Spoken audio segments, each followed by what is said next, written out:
এখন বাংলা একটা মজার কথা আছে, পাকিস্তানের অবস্থা হয়েছে সেরকম, ঢাল নেই তলোয়ার নেই নিধিরাম সর্দার। পাকিস্তানের অবস্থা হয়েছে এখন সেরকম।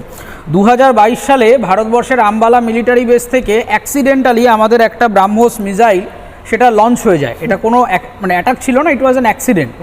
এবং তারপরেও আনফর্চুনেটলি আপনি শুনলে হাসবেন যে সেটা পাকিস্তানের একটা রিমোট এরিয়াতে গিয়ে পড়ে এবং সেখানে কোনো ওয়ারহেড ছিল না মিসাইলটার মধ্যে, কিন্তু তৎসত্ত্বেও পাকিস্তানের মিলিটারি সিস্টেম এতটাই দুর্বল যে তারা সেখান থেকে কোনো কিছু ডিটেক্ট করতে পারেনি। পরবর্তী ক্ষেত্রে পাকিস্তানের অ্যানালিস্টরা বলছে যে তাদের কাছে যে surface to air missile detection সিস্টেমগুলো আছে তারা 3000 কিলোমিটার পার আওয়ার এর থেকে বেশি গতিবেগের কোনো রকম ডিভাইস বা টার্গেটকে তারা ডিটেক্টই করতে পারে না। সেই কারণে ভারতবর্ষ থেকে অ্যাক্সিডেন্টালি একটা মিসাইল উড়ে গিয়ে তার দেশে পড়ছে, সেটাই সে দেখতে পাচ্ছে না।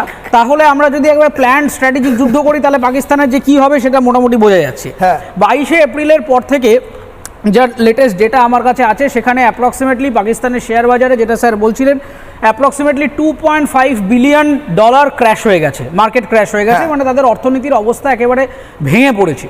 মজার ব্যাপার, ভারতবর্ষ কিছু না করেই আমাদের অন্তত 1200 পয়েন্ট সেন্সেক্সের ঊর্ধ্বমুখী আমরা ইঙ্গিত পাচ্ছি। ভারতবর্ষ যেভাবে এই মুহূর্তে ভাবছে, স্ট্র্যাটেজিক্যালি ভাবছে, মাল্টি ডাইমেনশনাল স্ট্র্যাটেজি এই মুহূর্তে ভারতের বিদেশ মন্ত্রক গ্রহণ করেছে।